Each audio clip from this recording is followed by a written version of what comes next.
The Reawakening of British National Strategy, a 41-minute presentation held in the Collingwood Room at the Joint Services Command and Staff College, Shrivenham, on the 1st of February 2007, sponsored by the Advanced Research and Assessment Group.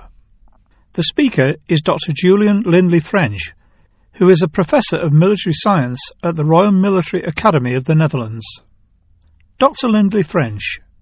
I'm here to talk about national strategy. I wrote a paper through ARAG called British Strategic Leadership, Food for Thought. Copies are available courtesy of Chris and his team, should you be so interested. My mission here is simple, to explain why I believe there is an urgent need to reawaken a British national strategy. And I hope that that becomes very clear as to why as I proceed.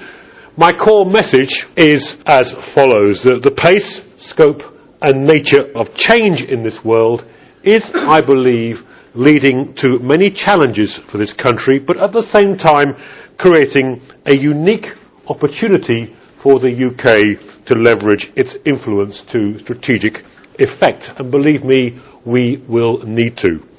Britain's closest to the US, our leading role in Europe, but above all our historic links with many of the emerging powers, such as India, South Africa, Australia, even Japan, if one considers the Japanese Navy, as I have done recently, means that this is a time for a return to a truly grand British strategy for what is, for better or worse, going to be a very grand world.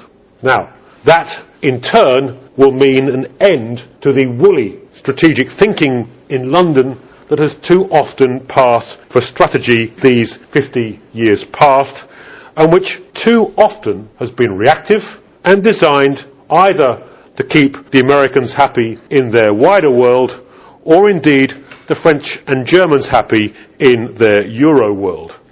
I would go as far as this. Britain must become again a security leader if we are to weld together the many nations who feel far more comfortable about our approach to security than, say, the American, and far more trusting of that role, and indeed of our leadership, than either Paris or Berlin. I spent many years working in the EU, with the EU, a lot of time in Paris and Berlin. I have an intimate understanding of these countries and how they operate, and this would be to the benefit of all, but above all, for ourselves.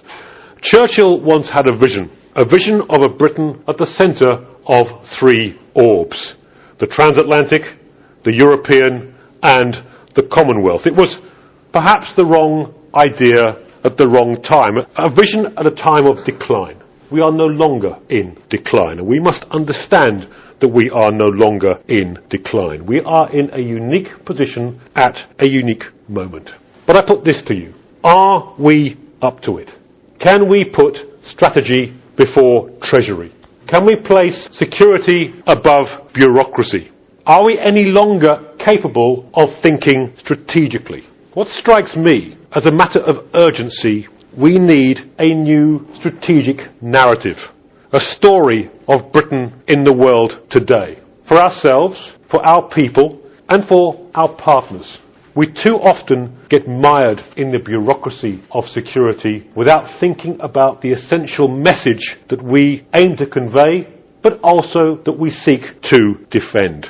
And make no mistake, this is vital. The world is getting bigger by the day. And as it gets bigger, power is shifting eastwards.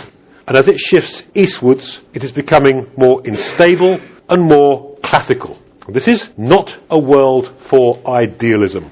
It is a world, first and foremost, for the pragmatic understanding of state power, competition, the dark side of globalization, and indeed security governance.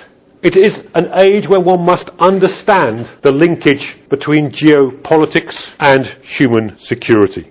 Prior to our near fatal loss of strategic self-confidence back in the 1950s in the wake of Suez, it was something that we British understood and understood well.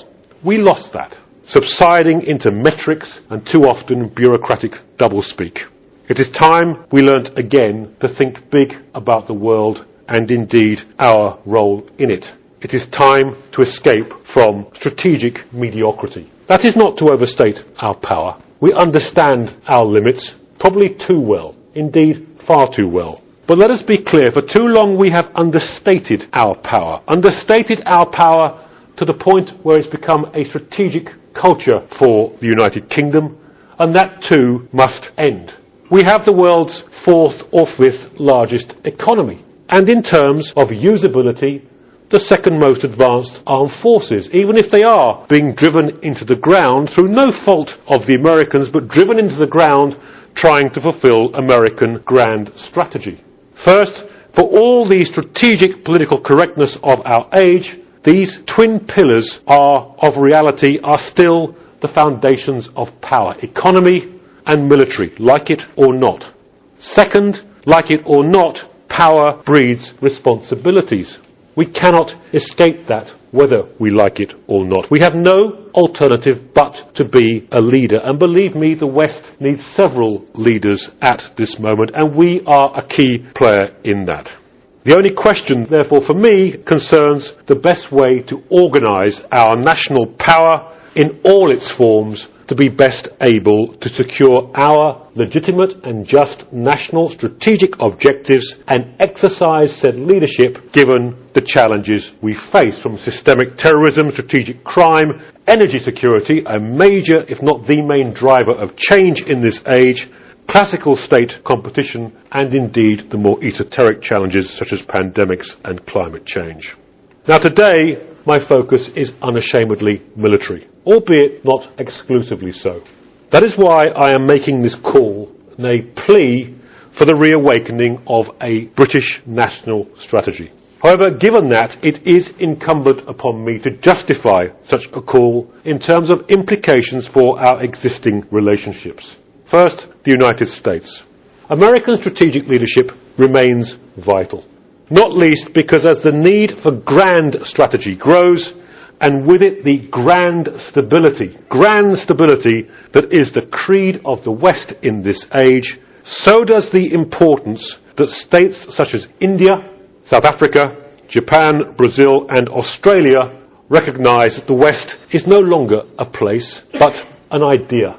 And America must be the power pole that attracts such emerging powers.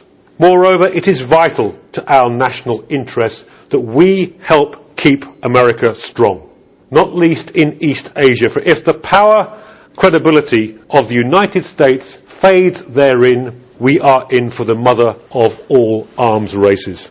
At the same time, the nature of American strategy, the prejudices imposed upon it by the American domestic agenda, and the sheer scale of American power is imposing huge costs on British national strategy. There is an intimate link between strategy, organisation and power.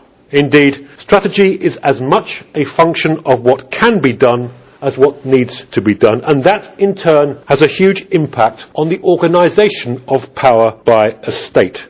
Like it or not, our overstretch is primarily a function of having to undertake American military strategy on British resources in places like Afghanistan and Iraq. We simply do not have the people or the resources to do it that particular way, to which many of you in this room, I'm sure, will attest. Indeed, had we faced these problems ourselves, we would have gone about this in a very different way indeed.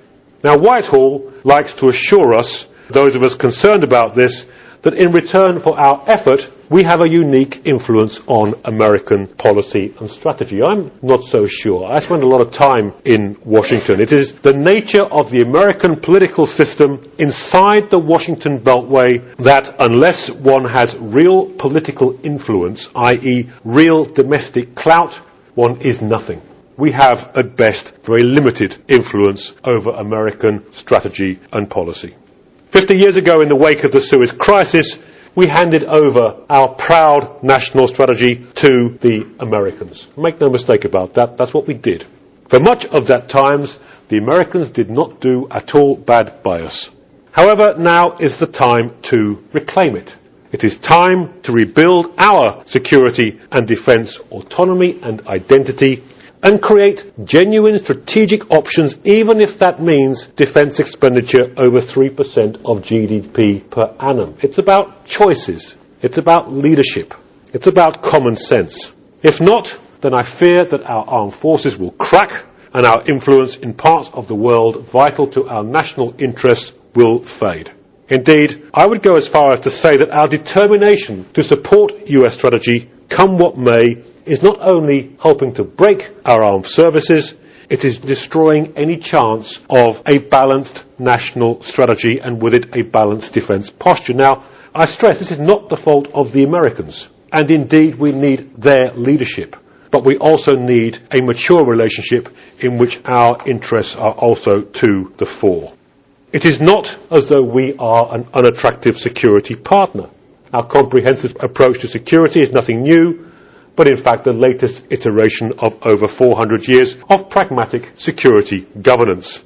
However, not only does our tradition sometimes sit uncomfortably with American doctrine, with its emphasis on high-end firepower and mobility, something rightly that the Americans are not going to give up, it is leading to the most profound of dilemmas for we British. A capacity crunch. Indeed, our efforts to become ever more lethal and interoperable with the Americans, and indeed more mobile, renders our forces ever more expensive per effective and ever more smaller.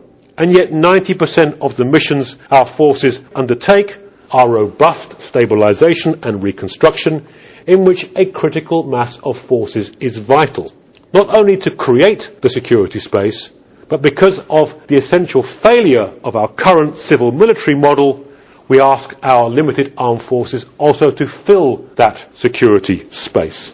And that is forcing the loss of any balance in our defence posture. We are in an awful fix. The cost of operations is killing the capital equipment budget, whatever you might think about the planning in that budget, but the cost of operations is killing it. Those operations are again by and large a function of US strategy. Ergo, through no fault of their own, the US is undermining our ability to prepare properly for the autonomous strategic role that we must play in the future, for our sake and that of our allies, including the United States. Therefore, we must, as a matter of urgency, take back and reconstitute our long-term defence and security planning posture. And make no mistake, we have lost much by becoming, in the eyes of much of the world, merely an adjunct to the US. Washington thinks that also, I might add. We need options, and we must be seen to have options, and that means the genuine ability to lead a range of coalitions in addition to supporting the US when, where and how we believe it to be right. Britain, therefore, must place a premium on flexibility, creativity and security and defence free thinking. We need to gain back the intellectual autonomy in the security and defence realm of the United Kingdom. Second, Europe. I have long called for the emergence of a strong Europe. I suspect I'll be calling long and hard again for a very long time for a strong Europe. First, because Europe should be strong in security terms, given what it stands for, given its many legitimate interests in the world, and given the power of its economy. Power is ultimately economic. That's what drives one's status. And when you have it, you can't avoid the responsibilities that go with it, though much of Europe tries very hard so to do. And indeed, for all its many faults, the European Union is a strategic, comprehensive approach in waiting. Indeed, without the ability to protect, I find it very hard to believe that Europeans will be able to project. Therefore, at the very least, the EU has a critical role to play in homeland security. And third, when dealing with security complexity, the flag that one puts on an operation, the political identity of that operation, is almost as important as the capabilities that one has in the field to achieve mission success. The EU, if properly configured and led, affords strategic options to ourselves, to our partners, and indeed the United States. And that is what you need in this world. However, and it's a big however, I must tell you that I am deeply depressed about Europe and its seemingly eternal strategic vacation. Only France is a strategic partner worthy of the name, and for all the complexity of that relationship, it is one that we must time and again work at to realise. It's vital, because only France and Britain together have any chance of leading Europe out of the Euro isolationism into which much of Europe is tipping. There are some others who partially understand this, the Dutch, the Swedes, to name but two. However, Germany, the key to European defence, is locked into an endless debate over its role in the world and the shape of an increasingly anachronistic Europe. The whole CFSP ESDP architecture as currently conceptualised was born in the 1990s, has stayed in the 1990s, and with it the headline goal process. And this is locked into a different age. Italy, Spain and Poland, well, their defence budgets and postures speak volumes. The rest, they have little or no sense of solidarity or strategic vision. Make no mistake, institutions do matter. If you want to push me on what is the defining creed of British foreign policy, it is making institutions work. And that is entirely correct. However, institutions unable and incapable to sustain credible, coercive action become constraints on security rather than aggregators of it. Too many of the new members of NATO and the EU fail to appreciate that they have as much responsibility for our security as we indeed have for theirs. Consequently, they are in danger of breaking the essential contract at the heart of both alliance and union. They enjoy the security of the strongest in return for sharing the responsibilities of the strongest. It is all take and no give, and no alliance can operate indefinitely when that fundamental failing exists at its heart. If this dilemma is not resolved, both NATO and the EU will simply become little more than cathedrals of irrelevance. If things do not change, we will have no alternative but to repatriate our national strategy. I told NATO ambassadors in Rome in a shakedown after Riga that the issues of global partnership, of NATO's expanding role, are not an academic issue for we British. They are not some philosophical debate. They are about very real threats that we as a country face, and that our allies and partners had better understand that and understand it quick. The following says it all. Capabilities Improvement Chart 1 2006 of the EU states of 64 capability shortfalls and catalogue deficits covering land, maritime, air, mobility and ISTAR, 7 have been formally solved, 4 are showing signs of improvement, and 53 have not changed over the 2002-2005 period. Now that's not an American document, that's an EU document. It's the essential planning basis for the headline goal 2010, and one has to ask a fundamental question. Given the pace of change since the headline goal process started back in 1999, even if we as a union achieved the headline goal 2010, is it really what we need today, or have we again simply locked ourselves into an irrelevant process? There is one other group that I need to mention who I believe are vital to British national strategy in the 21st century. I mentioned emerging powers earlier. Look at some of them.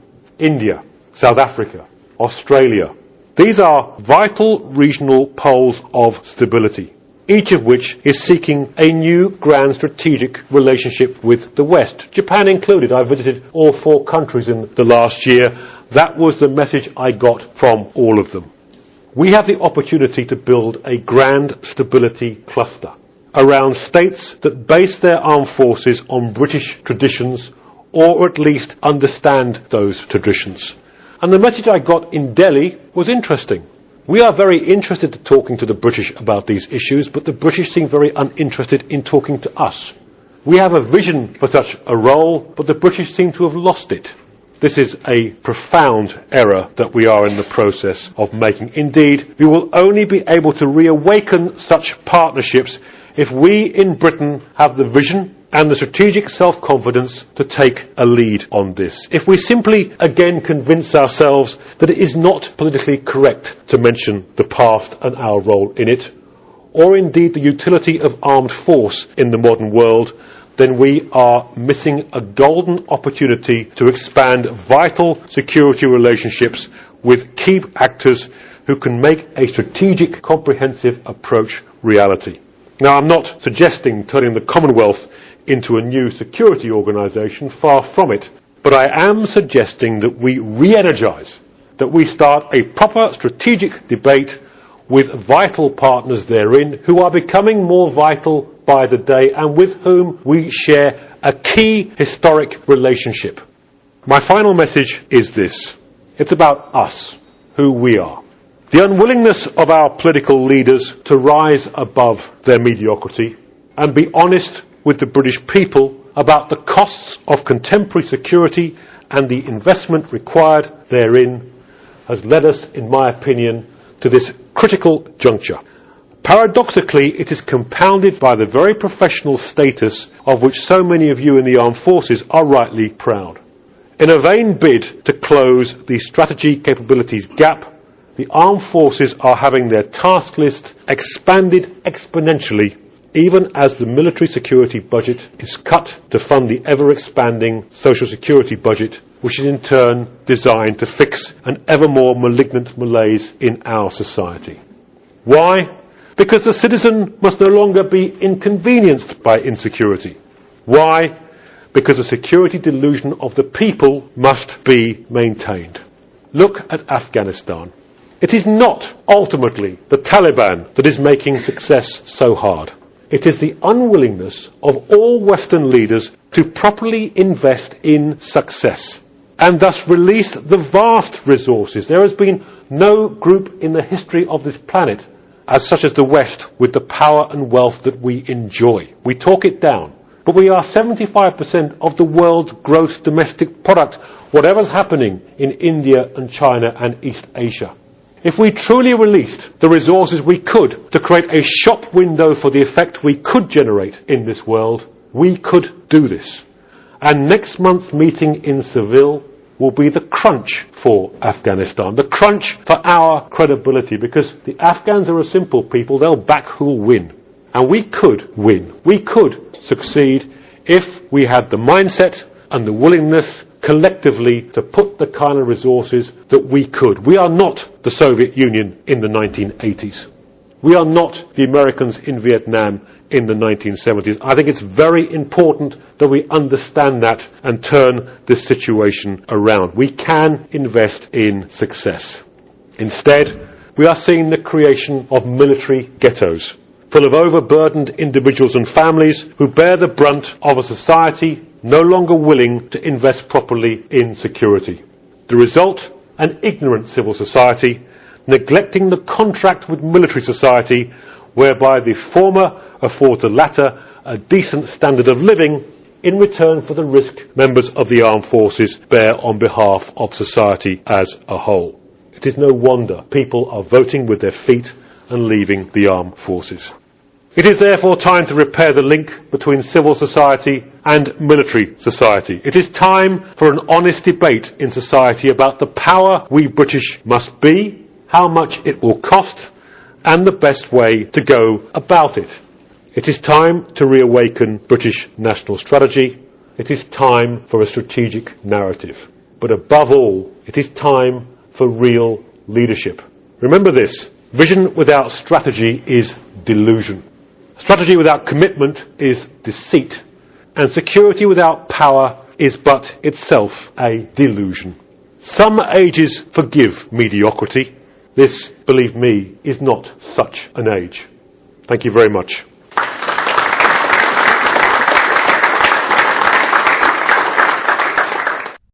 Dr. Lindley-French was asked the following 6 questions. Question 1. You said this is not a world for idealism. We need a pragmatic approach. What have you got against ideas and ideals? I'm not against ideas, I'm against the confusion of ideas. And to be exact, I'm against the confusion of values with interests. I'm curious as to why we are so obsessed with stabilisation and reconstruction, often in parts of the world where we're not welcome. I myself believe we should make places better for other people. But it seems to me that so much of the S&R debate is often about how we feel about ourselves and about who we are.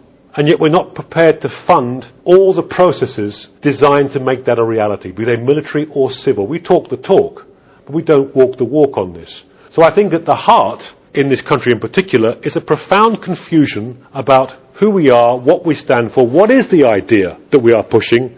We seem to have DFID believing that foreign policy is all about simply being nice to people full stop.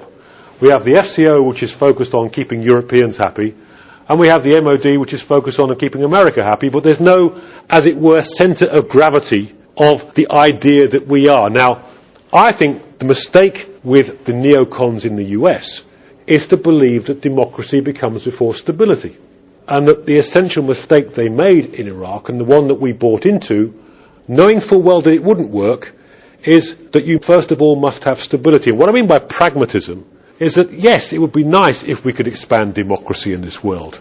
But the first order principle of our grand strategic objective is grand stability. We are a status quo power. The system we have today of states trading together, growing in wealth, operates only in a stable environment. Our fundamental objective must be to project that stability, to maintain that stability. And at times that does not necessarily mean simply exporting a form of democracy in places. So it's that confusion of ideas that I'm opposed to rather than ideas per se. Question 2. This question has 3 parts. Firstly, how would you actually change the British state apparatus, which is changed from a warfare state to a welfare state?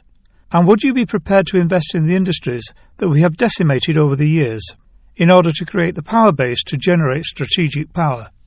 Secondly, regarding Britain's role in the world, you said we needed a centre of gravity, but there are vastly different perceptions on this. How do you intend to resolve this issue? And lastly, we don't have much influence in the Far East now that we have given up Hong Kong. How do you intend to overcome the strategic deficit? First on production base. Well, look, I fully accept that we do have in the Western world a production base which we can by and large rely on. We don't have to have everything in terms of the production base here in the UK, but there is a market out there which we can rely on to get, as it were, security of supply of equipment, military equipment, etc., etc., etc. What concerns me is the way that the state has handed control of procurement, outsourced it, and therefore lost control. And the result is we get equipment that we desperately need far too late, far too overpriced, and normally not built to specification. I'm thinking of CVF and FRES being 2 very good examples. That smart procurement works to a point, but it's important that the state maintains control over this process, and by trying to shift the risk onto the private sector, it's effectively lost control and therefore will end up paying more in terms of cost, time, and indeed quality of equipment. The relationship with BAE Systems is a case in point. As to the second issue of the debate, that's leadership. I mean, I'm sorry, but we haven't had a leadership willing to say to people, look, it really is dangerous out there. We are a major power. If you read the papers from abroad, British papers abroad, there's a culture of declinism in this country, which bears no relation to the reality. And yet, somehow this country's become fixated in being politically correct about everything. And my fear is that it's no longer government that runs the UK, it's the Health and Safety Executive. And that because of that, we can't have a proper debate about the role of government, strategy and effect. And we need to have that, and that's up to our political class. I mean, I have to say that quite a lot of the political class were with me during my Oxford days, who are now at the higher echelons. Some of them are people who used to get drunk with. And I can tell you this, that you might have a go at the old aristos, but at least they had a sense of duty and leadership. And I wonder whether we as a group, as a society, are capable of producing that kind of leader anymore. That kind of visionary who has the power and persistence to understand, to get that message across about our role in the world. Finally, East Asia. Speak to the Americans, the Japanese, the Australians. We all hope that China will play that partner role. But we're under no illusions of what China could become. China is itself going through a revolution, a second revolution, as the neo-capitalists centred on Shanghai and Hong Kong, as it were, in conflict with the neocons in Beijing. They might come to an accommodation. No one knows what kind of power China's going to be. But if you speak to the Chinese and the Japanese and the Indians and the Koreans and the Australians and the like, they all agree on one thing. It is the credibility of American military power in that region which prevents an all-out arms race, of having that cap, as it were. Now, the Americans are overstretched. We need, if you ask me what NATO's role was in its projected global role, it's to take the pressure off the Americans elsewhere from time to time when operations are needed. And we should be leading NATO towards that, because if the Americans are too overstretched and their credibility in East Asia fails, which is the centre of gravity of power on this planet and instability, we are in for a very rocky time. And conflict in that part of the world will affect us whether we like it or not. As I keep telling my European partners, there is no security through being weak and on the margins. It will affect us profoundly. Question 3. You talk about the political correctness of a utility of armed force. As there are doubts about the efficacy of armed force, does more need to be done to persuade people that armed forces can put things together? Also, do you feel that the talk you've just given is that of a politician or an academic? It's a talk of Julian Lindley-French. I mean, I rather kind of get worried about these sort of academic policymaker divides, because throughout my career I've been various, as it were, incarnations. So you get, as it were, the end state of all that. I produce academic material, but I also comment on policy, advise policymakers. So I have, as it were, all. It's simply that is the vision that I am driving at. And if it leads to some unification of process and thought, then fine by me, but I'm careful not to, as it were, pigeonhole myself. On the issue of the utility of force, which is what you're talking about, this goes to the heart of our dilemma. And this goes to the heart of this issue of trying to follow American strategy on British resources. I have a profound concern about the whole transformation concept, because the transformation concept is built around an American-led idea of network-centric, high-level interoperability, built around their posture. Whereas so many of our forces are engaged in muddy boots operations where you need a critical mass. And there's this problem of capability capacity crunch. We all have limited resources. We all have to make choices. As we go down the high-tech road to maintain interoperability with the Americans, and we become smaller and smaller to do it, we find that our task list expands, and indeed that we have to sustain operations with doing tasks which are not simply military. So you need critical mass for that. Now, in an ideal world, I'd like to see a NATO organised around certain realities. One, there are 3 projection powers, the US, Britain and France, and they kick down doors, but they don't hang around too long.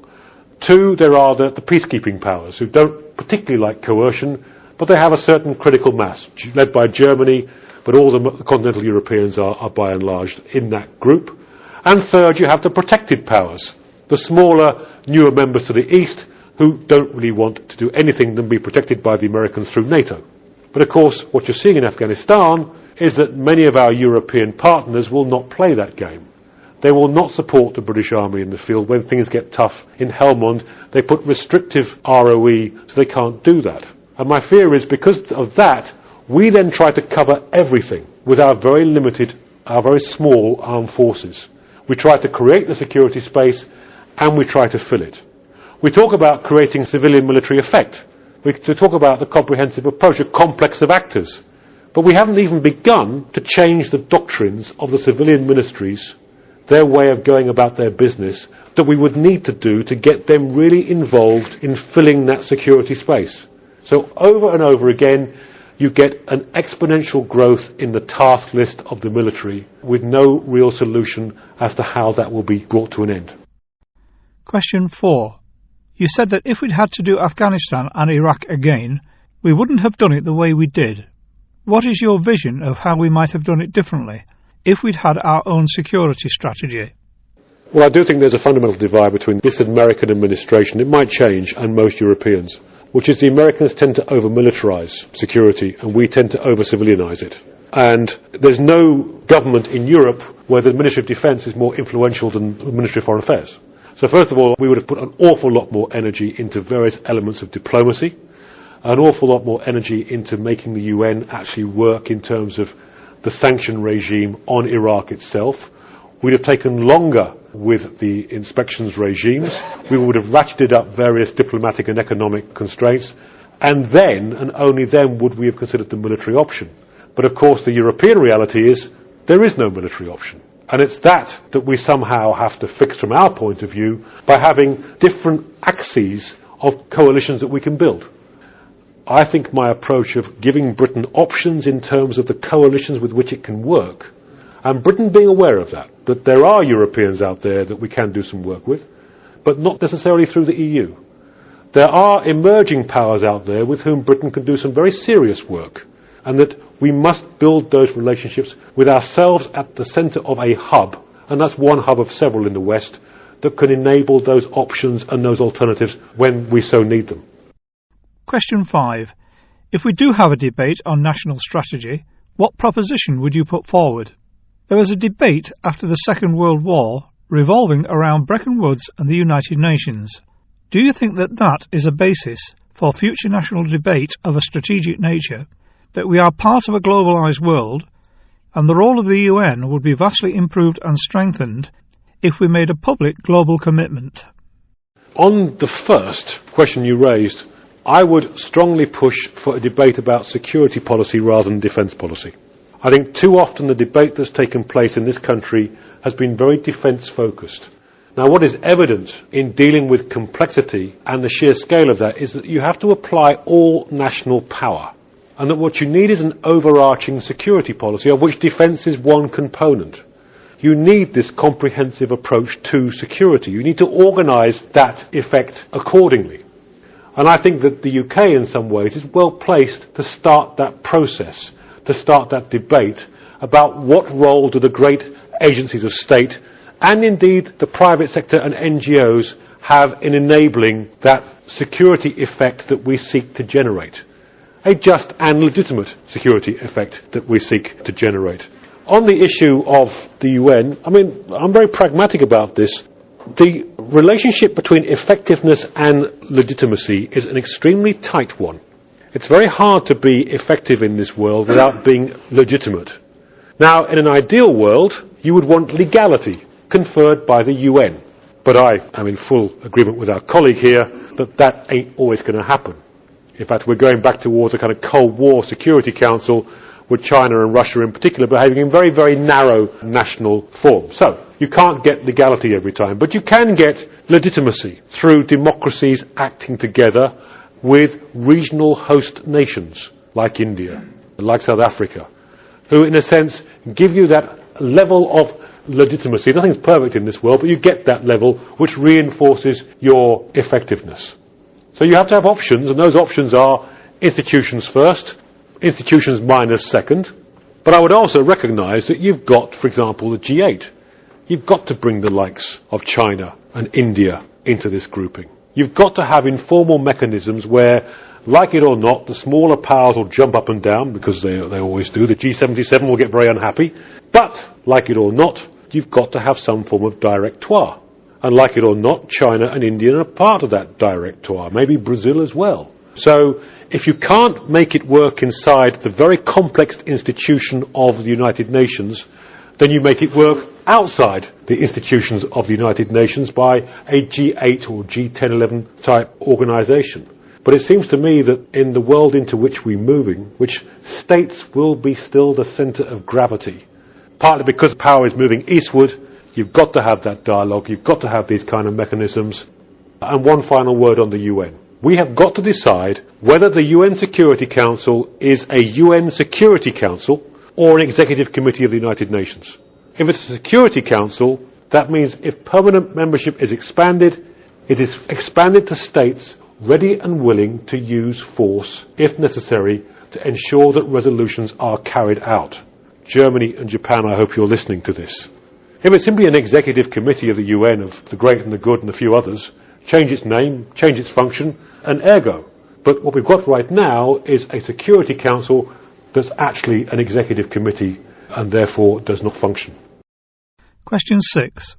It may be time for a debate on national strategy, but should this be preceded by a fair and frank debate on national interests and core values, and telling the British public how we must use instruments of power to defend, pursue and protect our national interests and core values.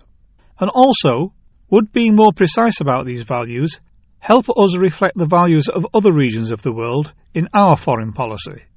My main concern is that we've got ourselves into a position where we cannot have vital national interests unless they're justified by values. That it's almost now that our vital national interests have to receive permission from our values. Well, there are certain fundamental interests like Saudi Arabian oil, for example, which, whatever the values, are so vital to our functioning as a society and economy that we must take action to protect that. End of story. No debate. Fact. And yet it's all got sucked into this strange blancmange of the value interest base. And I think you're absolutely right, and we have to make that clear what our vital interests are and what our values thereafter are. And we haven't done that. We've got this sort of strange, as I say, mix of the two. Interests come first. Let's be clear about that. Vital interests are the basic foundation of security of any state, of any people. Thereafter, if that can be secured, one promotes values. But one must not, under any circumstances, confuse the two in terms of planning guidance for security and defence planners. And I think that has been a major failing in recent years.